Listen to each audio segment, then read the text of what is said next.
Hey, my wonderful people, you're welcome back to the channel.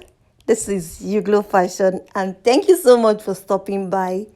So in today's video, I'll be showing you the making of this maxi dress with strap, and the strap you can tie it anyhow you like. So please stay tuned and enjoy this tutorial. It's well detailed and beginner friendly. Also, please ensure you like and share my video, and if you haven't subscribed, please do so. Thank you so much, and God For this bless. Tutorial class, I use a silk fabric of 2 yards. Then I folded it into two, measure from my shoulder to my gown length, which is 58 inches. Then I proceed to fold into four, and I ironed it out.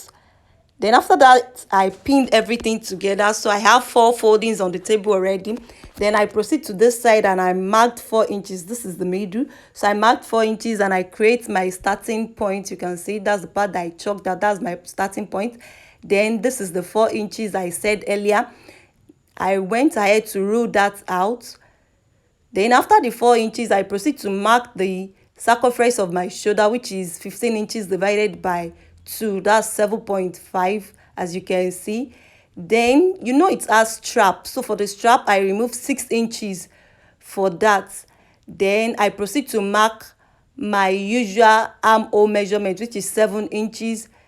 So that is I subtract 6 inches up, which means I have only 1 inch left for the armhole. You will understand as time goes on, but I think with what I said now, you should still be able to get the explanation. So the next thing is I mark my nipple point from shoulder to nipple point. So I still remove the 6 inches. Then my shoulder to nipple point is 10.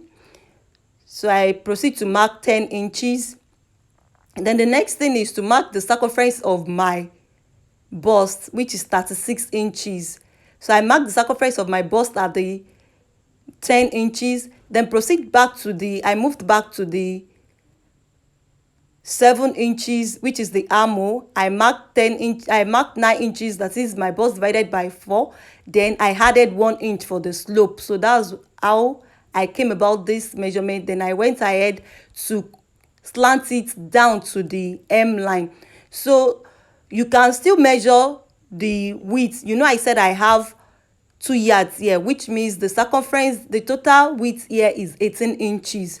So if you have more than 2 yards, if you are the plus size, if you have more than 2 yards, you can still do like 22 or 23 inches for the width. So I mark the slant down to the hem line. I hope you understand what I'm trying to explain here. Then I proceed to cut it out. You can see it has like a shape right from the nipple point. Then after doing that, I still proceed to pin it down because I don't want it to fall off. Then the next thing is at the middle point here, I marked 1 inch. That's because I want it to have a curved shape at the middle. So if you want it to still curve more, you can use 2 inches. Then at this point, I marked 1 inch because of the strap. So I connected everything together like so. Then I proceed to cut it out. Then after cutting, I separated both the front and the back. So I will be using one for front and the other for the back. Then I picked my bias tape. I'll be using this for the neckline of the dress.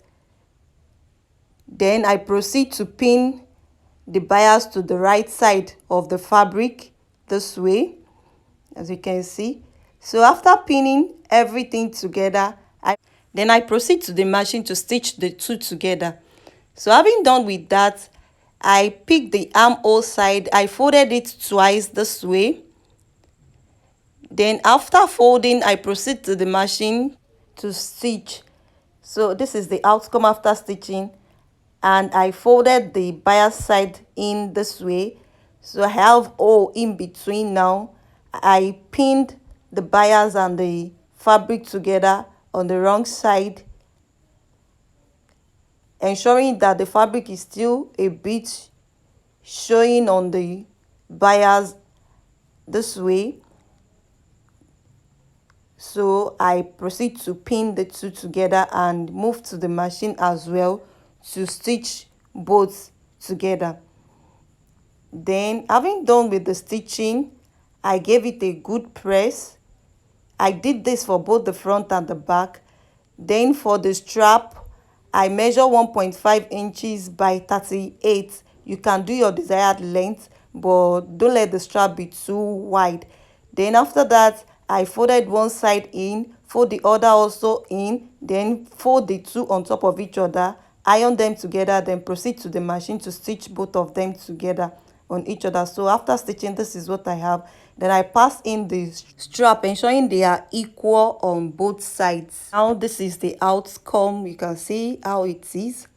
The next thing to do now is to stitch the measurements. I pin both the front and the back bodies together, then I stitch on it. Having done with that, I proceed to stitch the hem as well. Now look at my maxi dress looking so lovely on me.